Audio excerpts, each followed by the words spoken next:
Veteran Caleb's peace was shattered when his loyal dog, Kodiak, discovered a chilling secret inside an abandoned bus. His claws scraped relentlessly at an old military trunk, revealing a false bottom. Beneath it, Caleb found the unexpected: an ammo can, sealed for 40 years, hiding a forgotten tragedy. What was hidden inside that box? What fate befell the family that vanished without a trace, leaving only this silent legacy? Please support us by subscribing to the channel. The silence of the suburbs had a noise all its own. It was a low hum of distant lawnmowers, the rhythmic sigh of sprinkler systems, and the cheerful, almost demanding chirp of birds that knew nothing of the world beyond their manicured kingdom. For Caleb Hayes, that silence was often louder than the drone of the C-132nd he had once flown in. Here, in the heart of a quiet Kansas neighborhood, the stillness was a void waiting to be filled by ghosts, and the only way to quiet them was to leave. He stood in his garage, the air thick with the scent of gasoline and old cedar. At 40 years old, Caleb wore his past like a well-worn coat. He was a tall man, with the lean but sturdy frame of someone whose strength was born from endurance, not just power. His brown hair, cut short in a way he never abandoned after the Air Force, was threaded with silver at the temples, a stark contrast to the quiet youthfulness that sometimes surfaced in his eyes. His face was rugged, carved by sun and worry, but a fundamental kindness softened the set of his jaw. He moved with a deliberate, practiced economy, each action a study in purpose. Right now, that purpose was the trip. It was his annual pilgrimage, his therapy, the only medicine that seemed to work.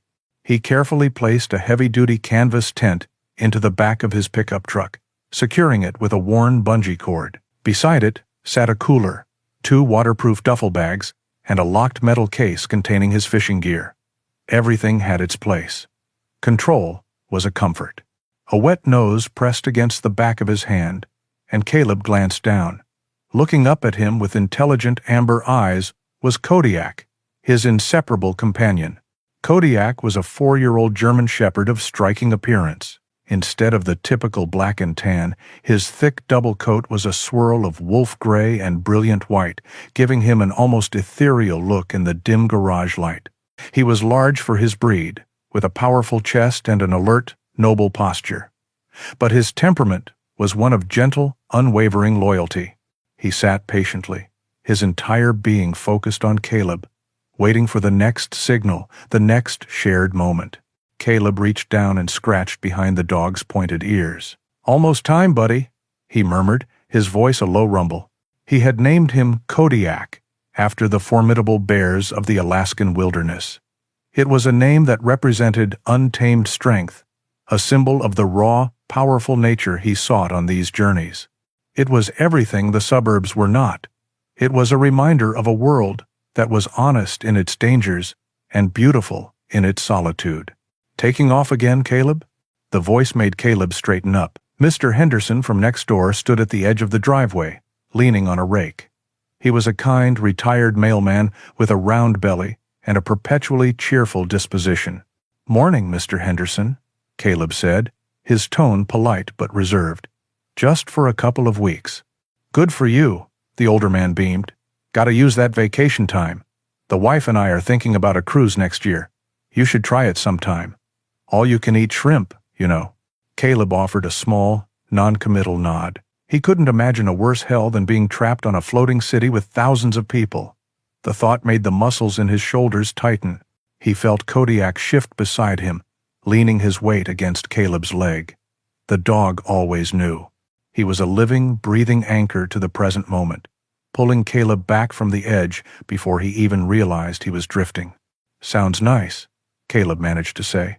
"You have a good day." End. He gave Kodiak's head a final pat and turned back to his truck, a clear signal that the conversation was over. The ritual of packing was his shield. He checked the straps on the rooftop tent one last time, ensuring they were tight enough to withstand the highway winds. He ran a mental checklist of his supplies: water purifier, first aid kit, extra fuel, emergency rations. He was always prepared for the worst, It was a habit ingrained in him, a way of building a fortress against the chaos he felt lurking just beneath the surface of his carefully constructed life. This life, the one in the neat two-story house with the perfectly edged lawn, was an attempt at normalcy. It was a conscious effort, a daily performance for an audience that wasn't even watching. He went to work. He paid his bills. He nodded to his neighbors. He did all the things a man his age was supposed to do, but peace was not found in routine. It was found on the open road, in the vast, empty spaces where the sky was overwhelming and his own problems felt appropriately small.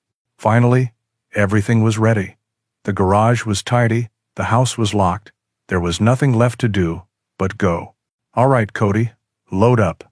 With a flick of his ears, Kodiak leaped gracefully into the passenger seat of the truck, turning in a tight circle before settling down, his head resting on the center console. His eyes remained fixed on Caleb, alight with the same quiet anticipation. Caleb slid into the driver's seat, the familiar feel of the worn leather, a small comfort. He took one last look at the quiet street, at the identical houses lined up like soldiers at attention.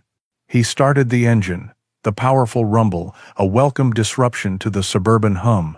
As he pulled out of the driveway and headed west, toward the promise of the Colorado Rockies, he felt the tight knot in his chest begin to loosen, just a little. The road was calling, and with his guardian sitting faithfully beside him, he was finally ready to answer. The world flattened as they drove west. Kansas bled into eastern Colorado, a vast, unending canvas of brown earth and pale sky. The highway was a black ribbon laid across the plains, stretching to an infinitely distant horizon. For hours the scenery was a hypnotic loop of grain silos, lonely farmhouses, and the skeletal remains of windmills. Caleb drove with a steady hand, the truck eating up the miles. In this immense, exposed landscape, he felt like a solitary ship on a calm but boundless ocean. There was nowhere to hide. Kodiak seemed to sense it too. For the first day, he was quiet, mostly sleeping in the passenger seat or resting his head on the console, his warm breath fogging the corner of the window. He was a constant, reassuring weight beside Caleb, a silent promise that he was not alone in the emptiness. It was on the morning of the second day that things began to change. A faint, jagged line appeared in the west, a hazy purple suggestion against the sharp blue of the sky. At first, it was barely visible, a trick of the light. But as they drove on, the line grew, solidifying into the foothills and then the magnificent, snow-dusted peaks of the Rocky Mountains.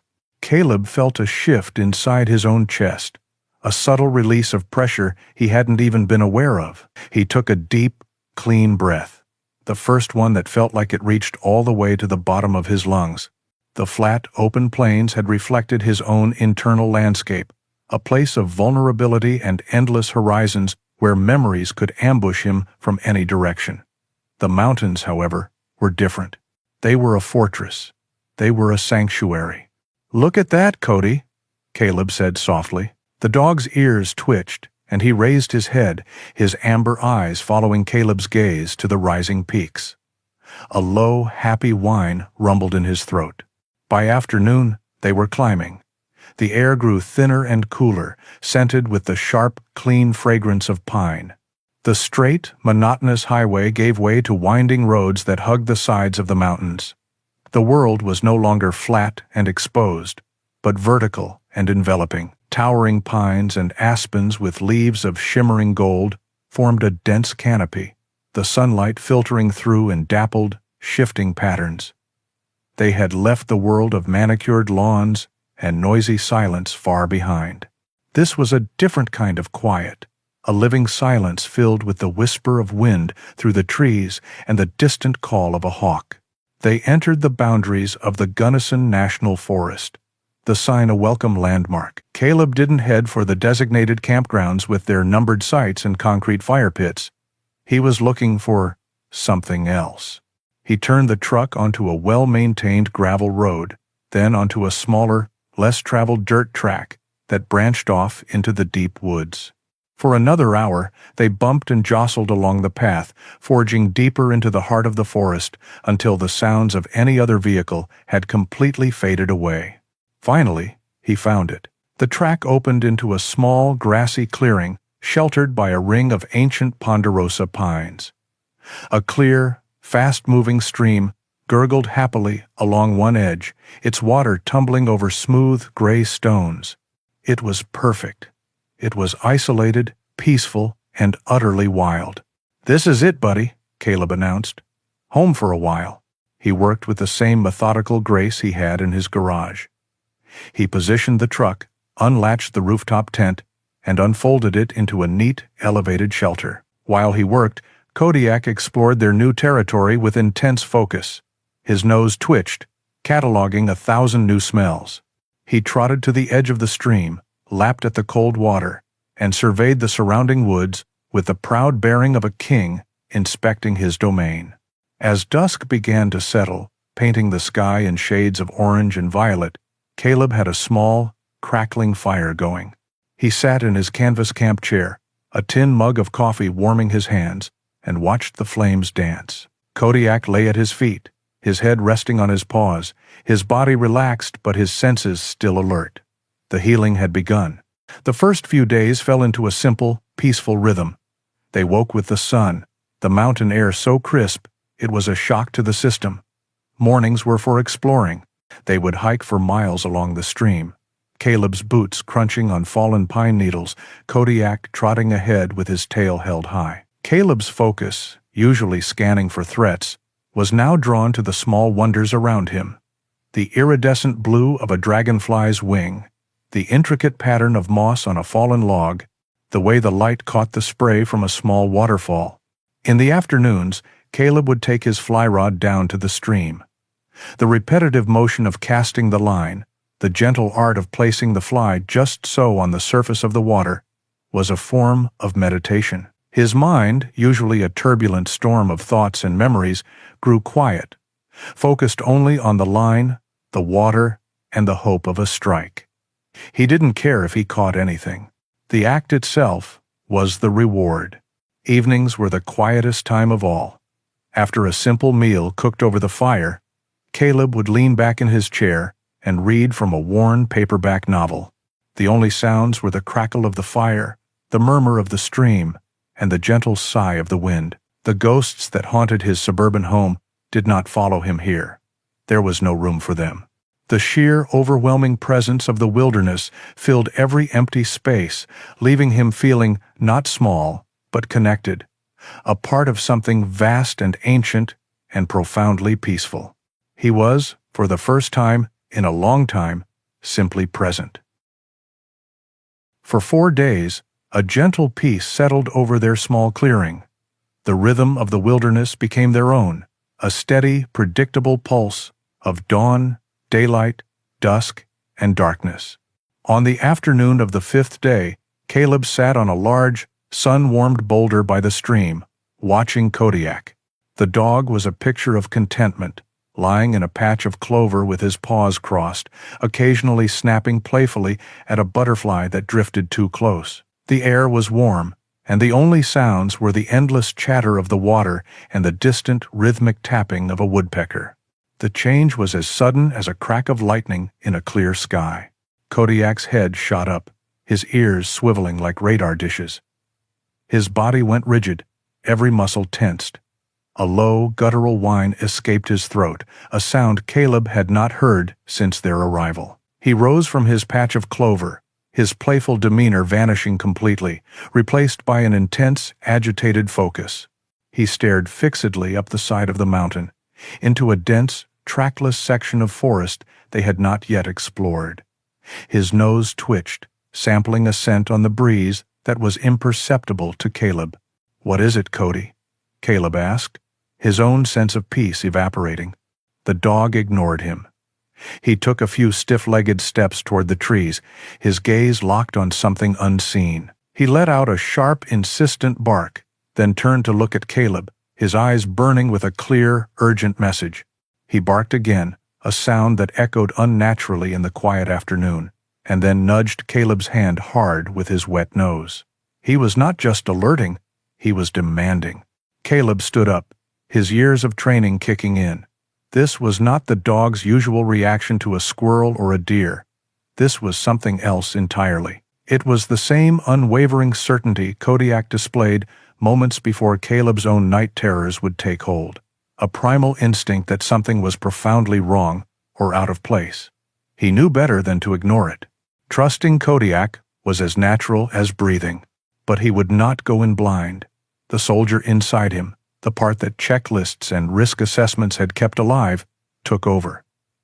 He glanced up at the sun, noting its position in the western sky. They had a few hours of good light left. He checked the small, reliable compass built into the band of his watch. He then walked back to the camp, grabbed his small, lightweight day pack, and confirmed its contents: a full bottle of water, a protein bar, a fire starter, and a powerful flashlight. Only then, prepared for an unknown journey, did he nod to his anxious companion. "All right, buddy," he said, his voice calm and steady. "Lead the way."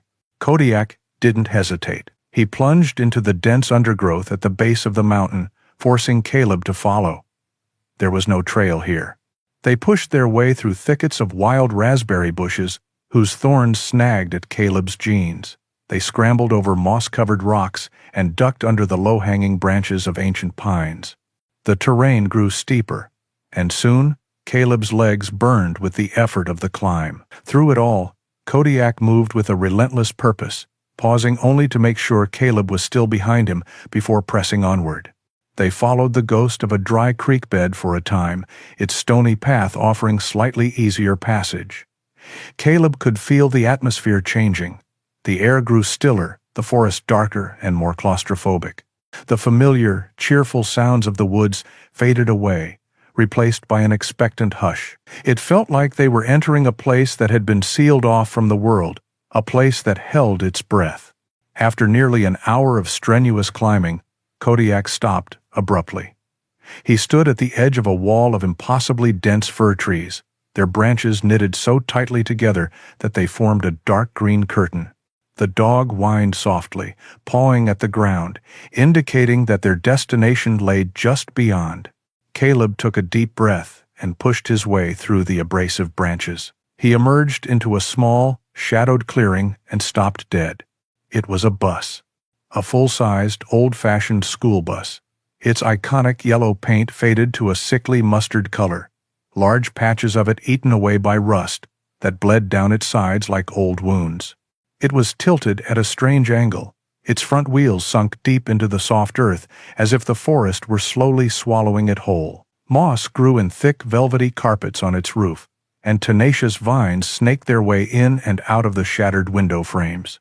It was a jarring, unnatural monument in the heart of the wilderness. Caleb's mind, trained to analyze and understand, immediately began searching for an explanation. As his eyes adjusted, he saw it.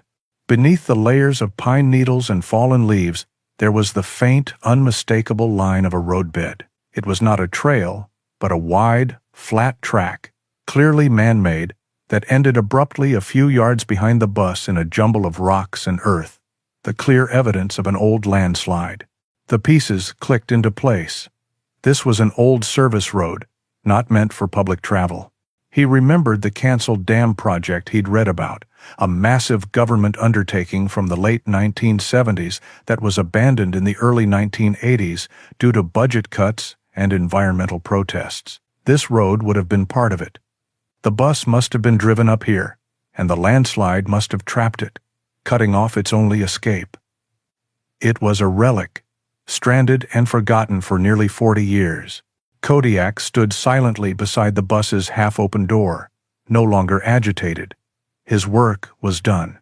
He looked up at Caleb, his expression calm, as if to say, "Here, this is what I needed you to see." Caleb stared at the derelict vehicle, a strange mix of awe and unease settling over him. The peace of his trip had been irrevocably shattered, replaced by the profound and silent mystery of the metal ghost in the woods. The silence in the clearing was absolute. Caleb stood before the gaping doorway of the bus, a dark mouth that seemed to exhale a breath of cold, stale air. Kodiak stood beside him, his earlier agitation replaced by a quiet, watchful stillness. The mystery was no longer a scent on the wind. It was a physical presence, a story waiting in the gloom. After a long moment, Caleb took a steadying breath and stepped forward. The rusted door groaned in protest as he pushed it further open, the sound unnaturally loud in the profound quiet. He ducked his head to enter, and the world outside vanished, replaced by shadow and the heavy, layered scent of decay. It was the smell of damp earth, of slowly rusting metal, and of decades of wet leaves turning to mulch. Kodiak followed close behind, his claws making soft clicking sounds on the metal floor, his nose twitching as he took in the history of the place. Sunlight, thick with dancing dust motes, streamed in through the broken windows, illuminating a scene of slow, methodical ruin. Nature had clearly tried to reclaim this space.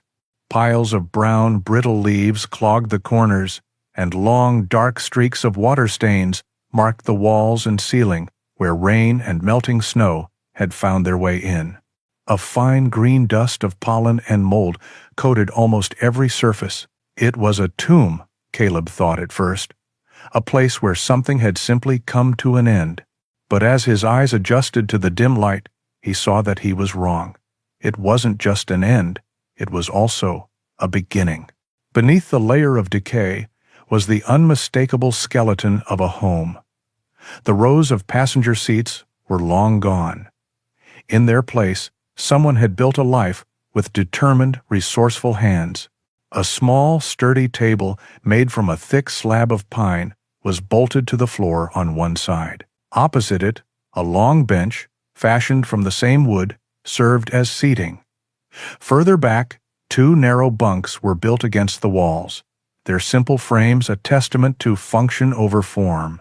On a set of crude shelves made from stacked wooden crates, a few tin cans stood in a neat row, their labels rotted away, leaving only cylinders of rust. Every object spoke of a relentless effort to carve out a space of comfort and order in the wilderness. This was not the work of a transient squatter. This was the work of a family, of someone trying to build a fortress against the lonely wild.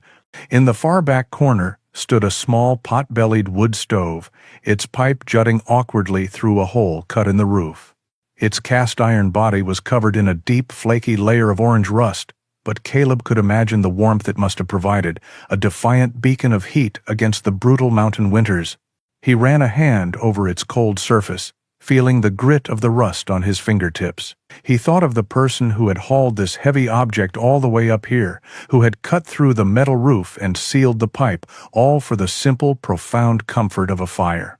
It was then, as he turned back toward the front of the bus, that he saw them. On a large, flat panel of interior metal, just above the driver's area, was a splash of faded color.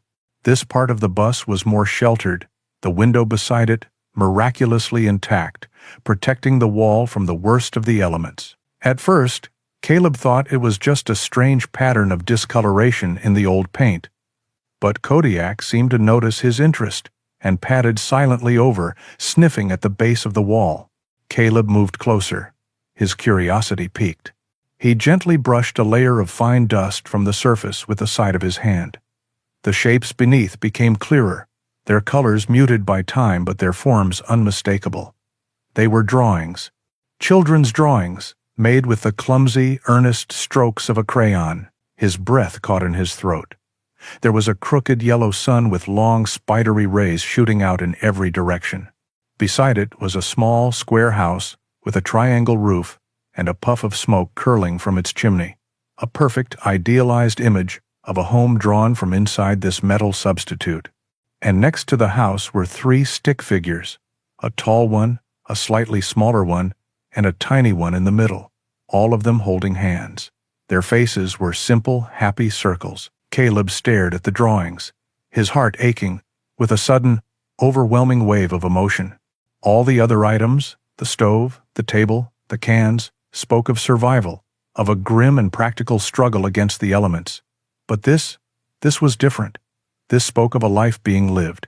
It spoke of a child who, in this isolated, rusted shell, still had the imagination to draw a happy sun. It spoke of parents who had encouraged it, who had pinned this small, bright world to their wall to make this place feel less like a bus and more like a home. The fierce curiosity that had driven him up the mountain transformed into something deeper, something more personal. It became a profound and painful compassion. Who were they? Who was this child who drew smiling families in the middle of the lonely woods? What hopes and dreams had they brought with them to this place? And where had they gone? The questions flooded his mind, urgent and unanswered. He was no longer just a traveler who had stumbled upon a ruin. He was a witness, a guardian of a story that the forest had kept secret for nearly 40 years. He stood there for a long time, his hand hovering over the faded drawings, as Kodiak leaned his solid weight against his leg, a silent, comforting presence in the echoing quiet of the bus. The simple crayon drawings held Caleb captive. He stood there for a long time, the dust motes swirling in the shafts of light, the silence of the bus pressing in around him. He was a soldier trained to see the world in terms of threats, objectives, and outcomes. But the stick figure family, smiling their simple circle smiles, disarmed him completely.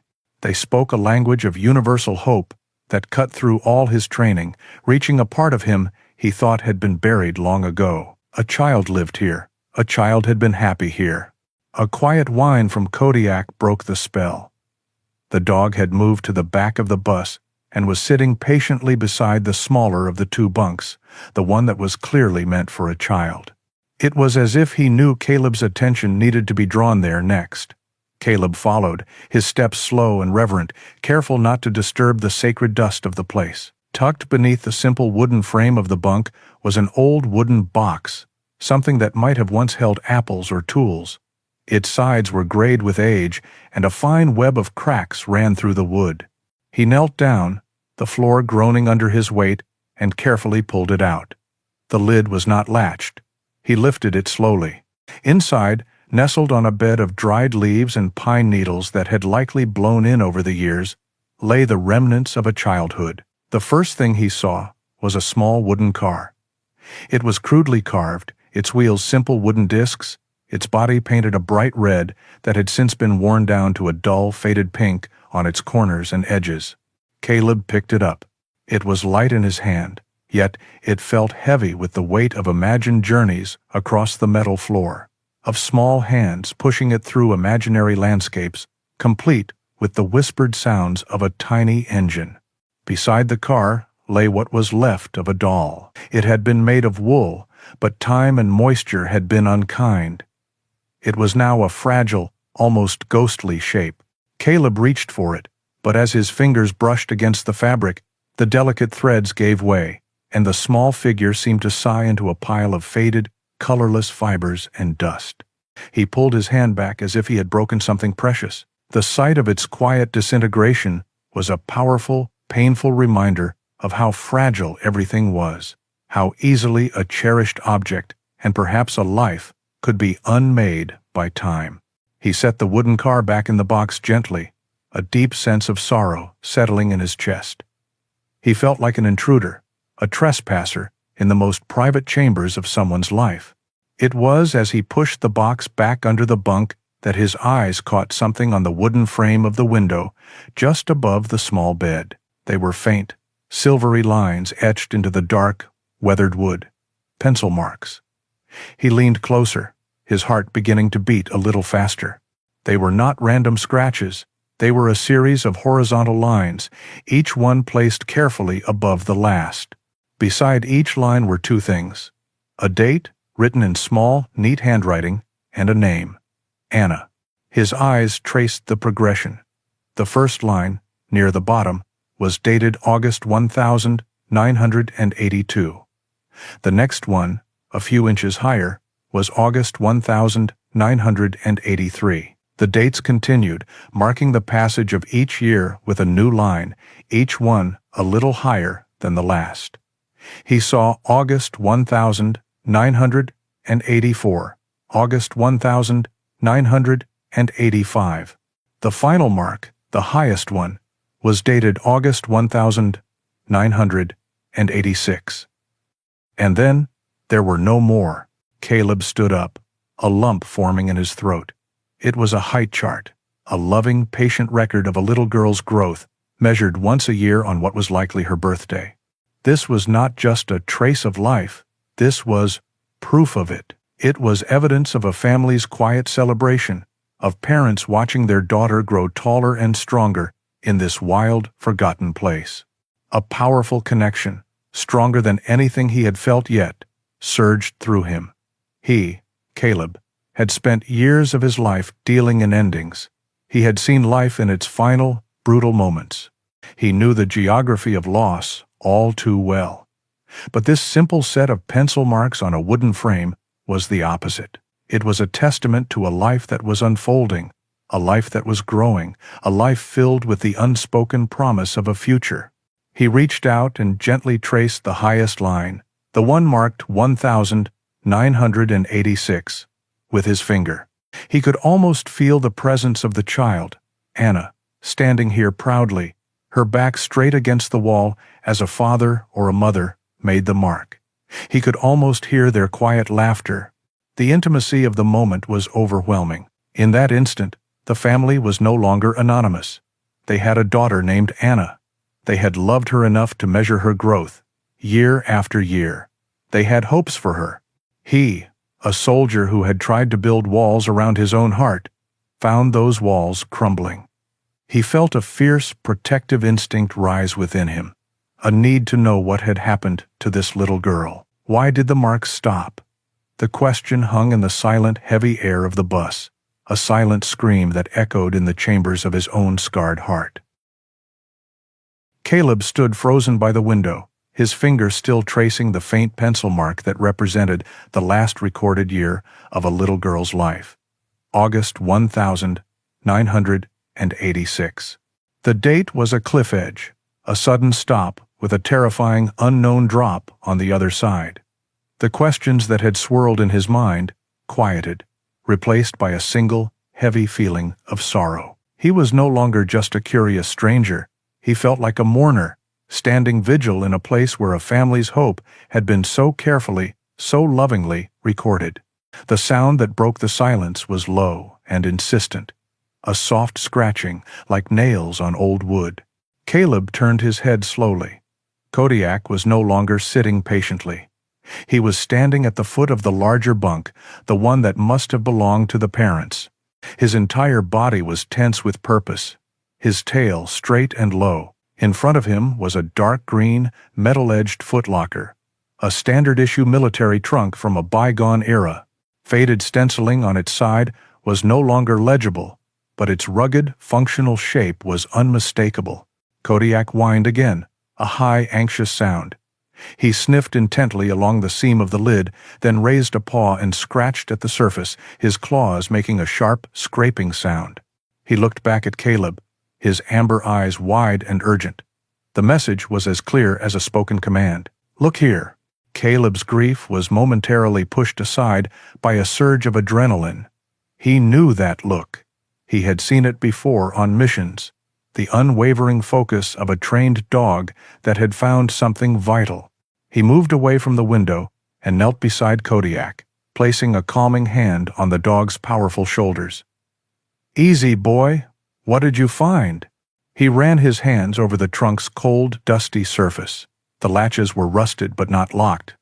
With a metallic groan, he lifted the heavy lid. A musty smell, like old wool and damp earth, rose from within. The contents seemed mundane, almost disappointing. There were 2 neatly folded wool blankets, now riddled with moth holes. Beneath them lay a man's flannel shirt and a pair of worn denim jeans. It looked like nothing more than simple storage. But Kodiak was not satisfied. He nudged Caleb's hand with his nose and then pushed his snout into the now empty trunk, sniffing aggressively at the bottom. The scratching began again, this time with more force, his claws scraping against the thin wooden liner at the base. Caleb frowned, his curiosity reignited. He leaned closer, running his own fingers over the bottom of the trunk. At first, he felt nothing but rough, splintered wood. Then his fingertips brushed against it. a subtle, almost invisible seam running along the edges. It wasn't part of the trunk's original construction. It was a false bottom. His heart began to pound, a slow, heavy rhythm in his chest. His military training had taught him all about hidden compartments. They were used for hiding things of great importance, things that needed to be protected at all costs. He pulled his multi-tool from his belt and selected the pry bar attachment. He worked carefully, inserting the tip into the faint crack and gently applying pressure. The old wood resisted, stiff with decades of disuse. With a final, reluctant crack, the board lifted. Beneath it was a shallow, hidden space. And nestled perfectly within that space was an object that made the air leave Caleb's lungs in a sudden rush. It was a package, wrapped with meticulous care in a thick, heavy sheet of dark green waxed canvas.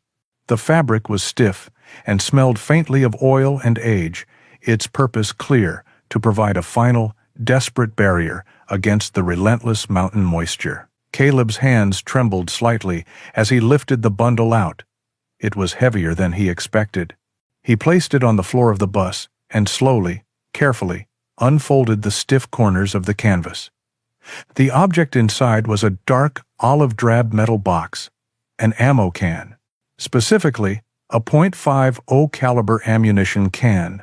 Its sturdy steel construction and rubber gasket designed to be completely airtight to protect its deadly contents from the worst conditions imaginable. Caleb, the Air Force veteran, understood the significance instantly. A soldier's tools were sacred. You used the right tool for the right job.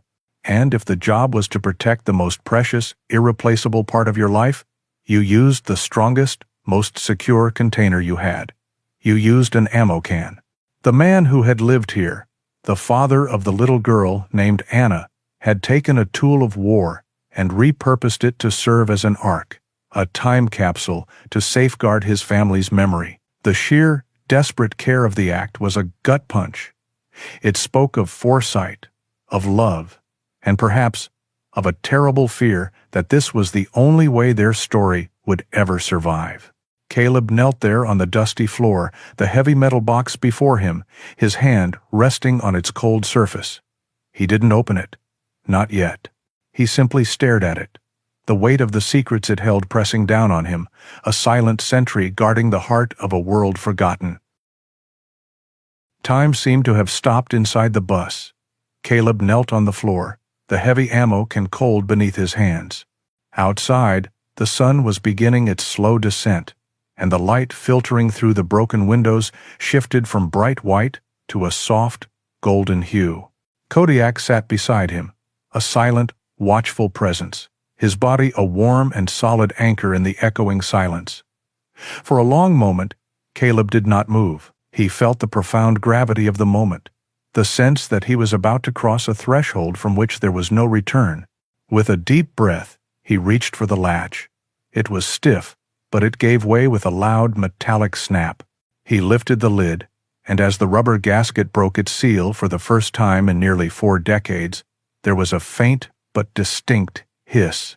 It was the sound of preserved air, of a single moment from 1986 escaping to meet the present. A dry, musty scent rose from the container, the smell of old paper, leather, and forgotten time. The contents were packed with the same meticulous care as the box itself. On top lay a small stack of photographs, tied together with a piece of faded twine. Beneath them was a bundle of letters, held together by a thin, brittle ribbon. And at the very bottom, taking up most of the space, was a thick, leather-bound journal. Caleb's hands were steady as he lifted the photographs out. He untied the twine with gentle fingers. The top image was of a young couple, squinting happily in the sun. The man had kind eyes and a thick mustache, his arm wrapped protectively around a woman with long dark hair and a radiant smile. Another photo showed the same couple, this time holding a small baby wrapped in a thick blanket. And then there was one of the man alone, much younger, in a crisp military uniform, a haunted look in his eyes that Caleb recognized all too well. He set the photos aside and reached for the journal. Its dark brown leather cover was cool and smooth to the touch, remarkably preserved. He opened it, and the old pages crackled in protest. They were severely yellowed at the edges and brittle with age, but the handwriting within was clear and strong, a disciplined cursive written with dark blue ink. He turned to the first page. The Journal of David Miller, June 1982, our first day. Caleb's heart skipped a beat. David. He had a name. He began to read, and the world outside the bus, his own world, faded away completely. The first entries were filled with a powerful, infectious optimism. David, a Vietnam veteran, wrote about his profound disillusionment with the world he had come home to. He wrote of the noise, the chaos, the lingering shadows of a war nobody wanted to remember. His dream was to escape it all, to take his wife, Sarah, and their infant daughter, Anna, and build a new life, a pure life, a life connected to the earth. He wanted to raise his daughter in a place where the only sounds were the wind and the river, a place where she could grow up strong and free, untouched by the cynicism of the world he had fought for. An instant, powerful wave of empathy washed over Caleb. He, a veteran of a different, sand-choked war, understood every word as if he had written them himself. He knew that desperate, soul-deep yearning for a silence that was not empty, but full of peace. He knew the desire to build something good and whole to counteract the brokenness he had witnessed. Reading David's words was like listening to a conversation between two soldiers who had never met, but who shared the same scars and the same desperate hope for redemption. He read for what felt like hours, completely engrossed. He read about their first summer in the bus, the joy of catching fish in the stream, the struggle of planting a small garden. He read about Sarah's laughter and Anna's first steps on the bus's metal floor. The journal was filled with love, a quiet, resilient love that flourished in this isolated world. Then, as he flipped further into the book, the tone began to change.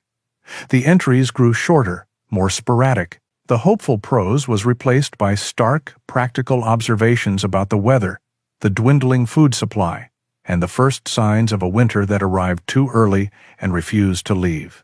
Caleb's fingers trembled slightly as he turned to the last few pages. The handwriting, once so steady, was now shaky, hurried.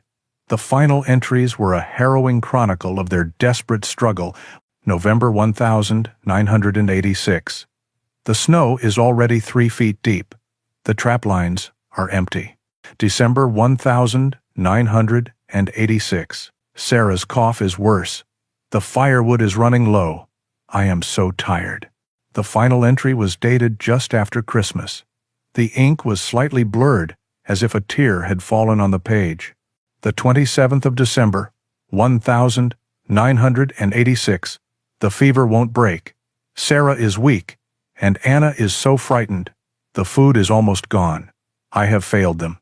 Tomorrow, if she has the strength, Sarah will try to take Anna and walk down the mountain for help. I do not think I can make the journey. I am leaving this here, in the hope that if we do not return, someone will one day find it and know that we lived and that we loved. Caleb closed the journal. The final words hung in the air, a devastating epitaph. He now knew their story. He knew their names, their dreams, and their desperate end. The bus was no longer a mystery. It was a memorial. He sat there in the encroaching twilight, the heavy journal resting in his lap, the weight of a family's entire world entrusted to him. Kodiak shifted, resting his heavy head on Caleb's knee, a silent gesture of comfort for a sorrow that was almost too much to bear. Caleb did not sleep. He sat by the dying embers of his campfire all night, the open journal resting on his lap, Kodiak's head, a heavy, comforting weight, on his thigh. The story of the Miller family played over and over in his mind. David, Sarah, and little Anna. They were no longer ghosts. They were real people whose final, desperate moments had been entrusted to him. The peace he had sought in the wilderness was gone, replaced by a heavy sense of duty. He could not let their story remain a silent secret, swallowed by the forest. At first light, he moved with a renewed purpose. He carefully placed the journal, the letters, and a single, clear photograph of the family back into the ammo can.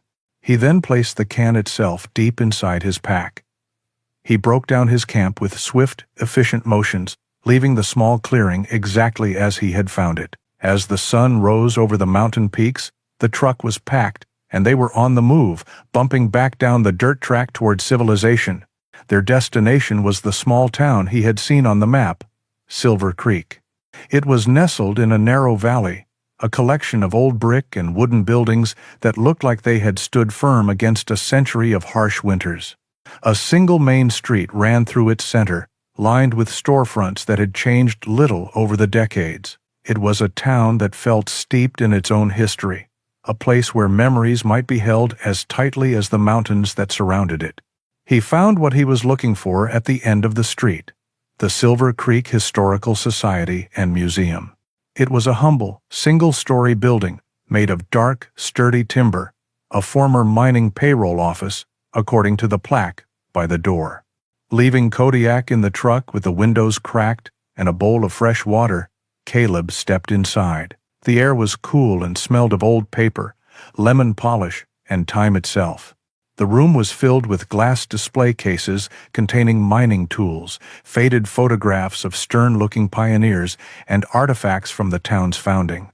A woman sat behind a large wooden desk, her head bent over a thick, leather-bound ledger. She looked up as he entered, her eyes sharp and intelligent behind a pair of silver-rimmed glasses. She was likely in her late 70s, with a cloud of neatly coiffed white hair and a posture that was surprisingly straight and alert. A simple, hand-carved nameplate on her desk read, "Martha Finch, Curator." "Good morning," she said, her voice clear and steady. "Can I help you?" Caleb felt a knot of uncertainty in his stomach. He suddenly felt foolish, a stranger walking in with a wild story. "I hope so," he began, his voice hesitant. "My name is Caleb Hayes.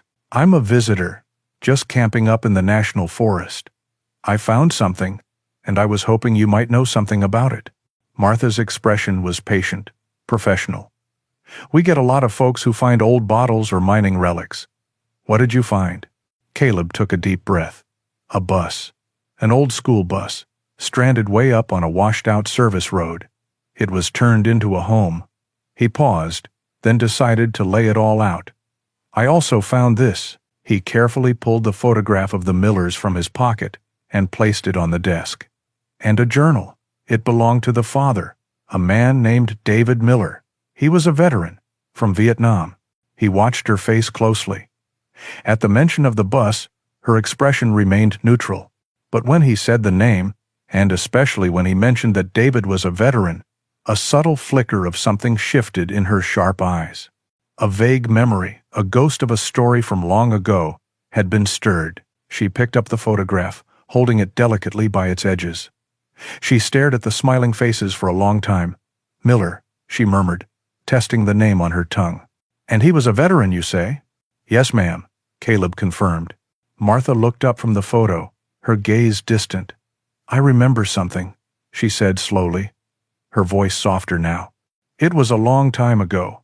People in town called them the homesteaders on the mountain, a young family. They kept to themselves. Everyone thought they were a bit strange, wanting to live up there all year round, especially with a little girl." Compelled by the vague memory, she stood up with a new energy. "Come with me," she said, her professional curiosity now fully engaged.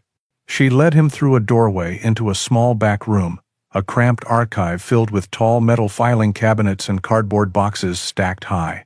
"If there's a record of them, it will be in here. It ought to. It no matey." For the next half hour, she worked with the focused determination of a true historian. She pulled out heavy drawers, her fingers flying through old files. Caleb stood by, a silent, anxious observer. Finally, she stopped at a large, flat drawer, labeled Newspapers, 1985 to 1990.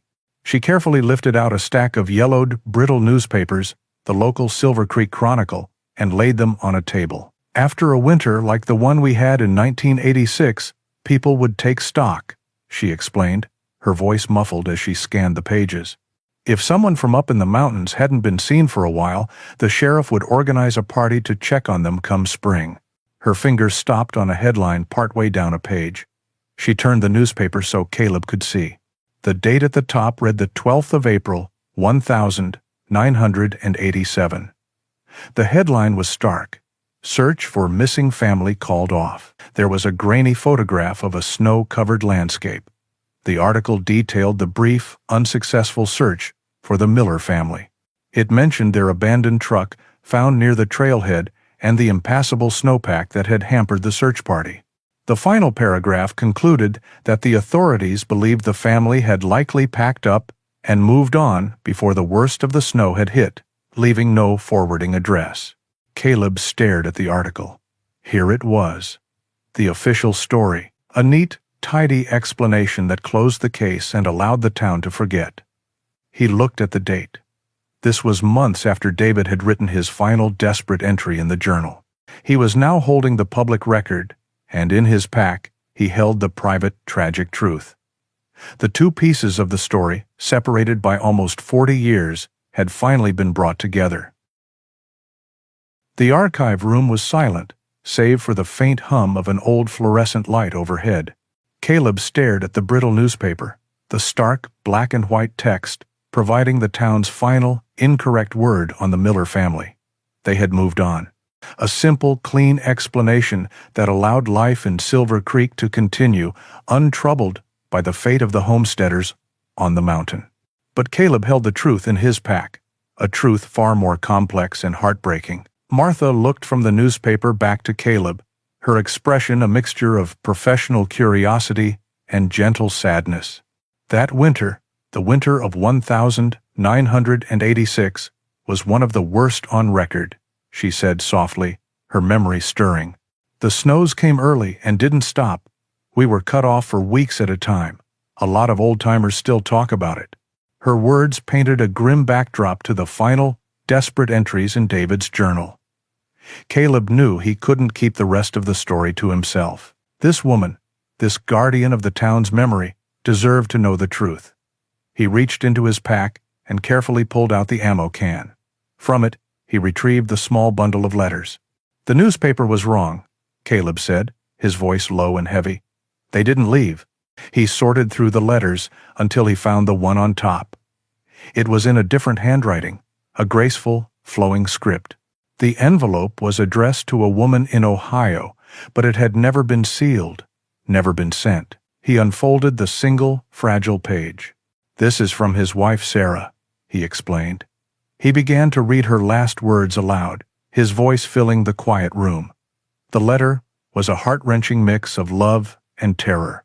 She wrote to her sister, telling her how much she missed her, telling her not to worry, that they were strong.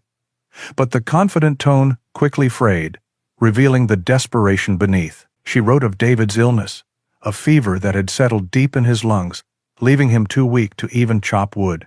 She described the endless, howling wind and the snow that had buried their world in a deep, white silence.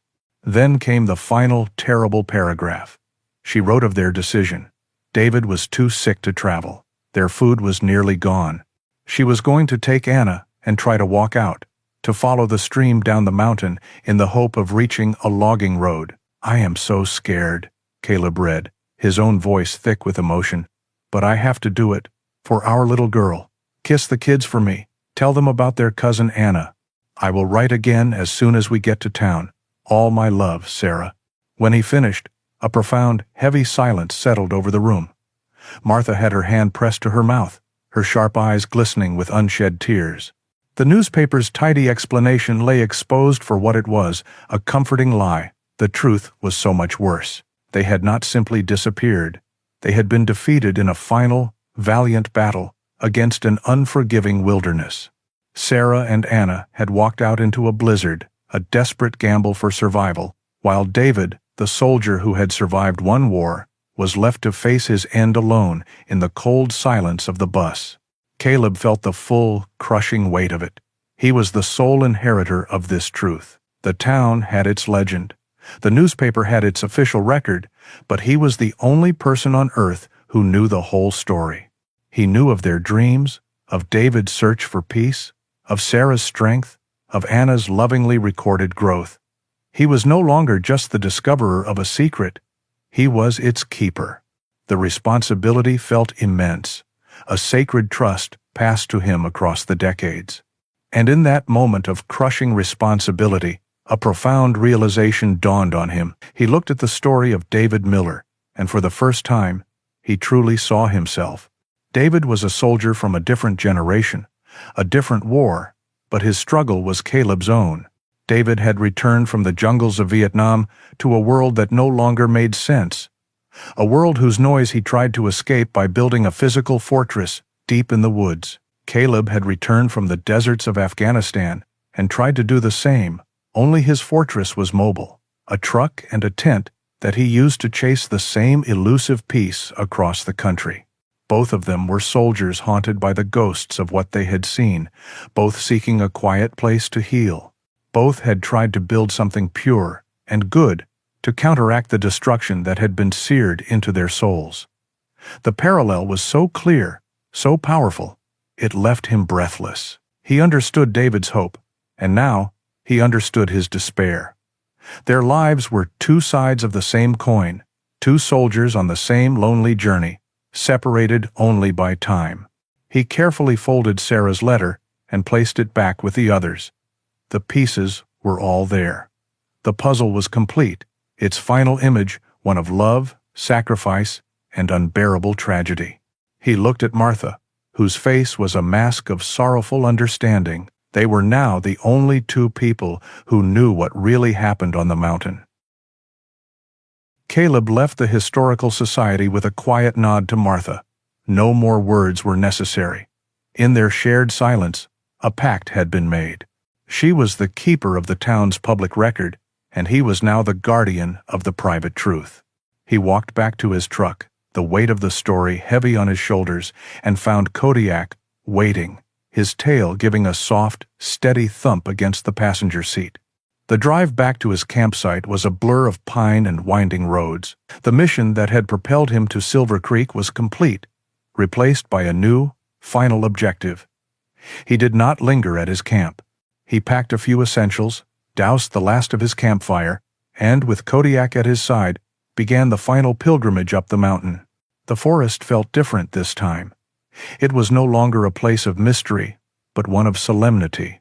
Every rustle of leaves, every ray of light filtering through the canopy, seemed to be a part of the Miller family's story. When they finally reached the clearing, the bus stood waiting in the late afternoon light, a silent, patient sentinel.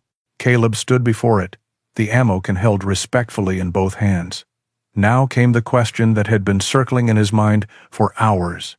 What was the right thing to do?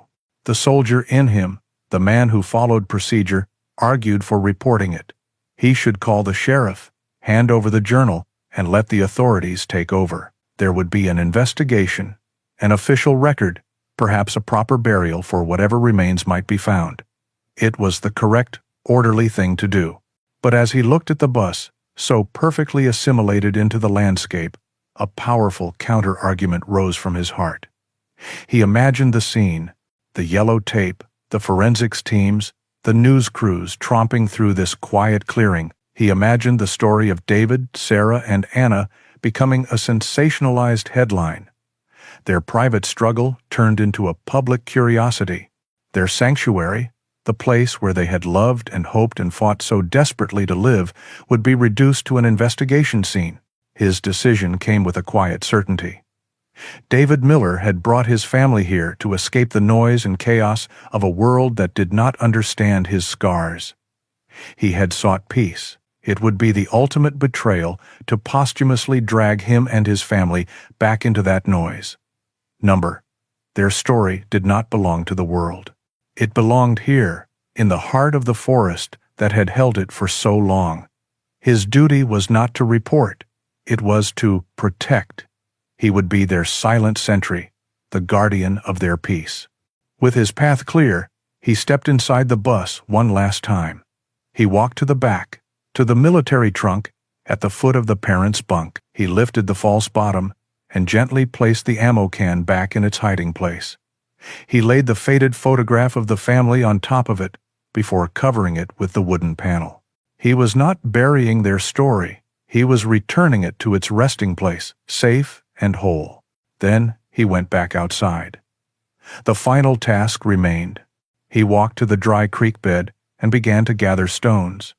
He chose them carefully, smooth, gray, and flat, worn by years of mountain water. He carried them, 2 or 3 at a time, to a small, level spot, a few yards from the front of the bus, a place that caught the last rays of the setting sun. Kodiak seemed to understand the solemnity of the task. He stayed close, occasionally nudging a loose stone with his nose, or simply sitting and watching his human with profound, unwavering attention. For over an hour, Caleb worked. He laid a solid foundation and began to build upwards, placing each stone with care. The physical labor was a release, a prayer in motion. With each stone he placed, he thought of the family. A large, solid stone for David's strength. A smooth, rounded one for Sarah's love. A small, bright piece of quartz for Anna's light. It was not a grave, but a monument, a cairn, a simple ancient marker that said, "Something important is here. Remember." As he placed the final stone on top, the sun dipped below the mountain ridge, and the clearing was bathed in a soft, purple twilight. He stood back, his hands aching, his body tired, but his heart, for the first time in as long as he could remember, was quiet.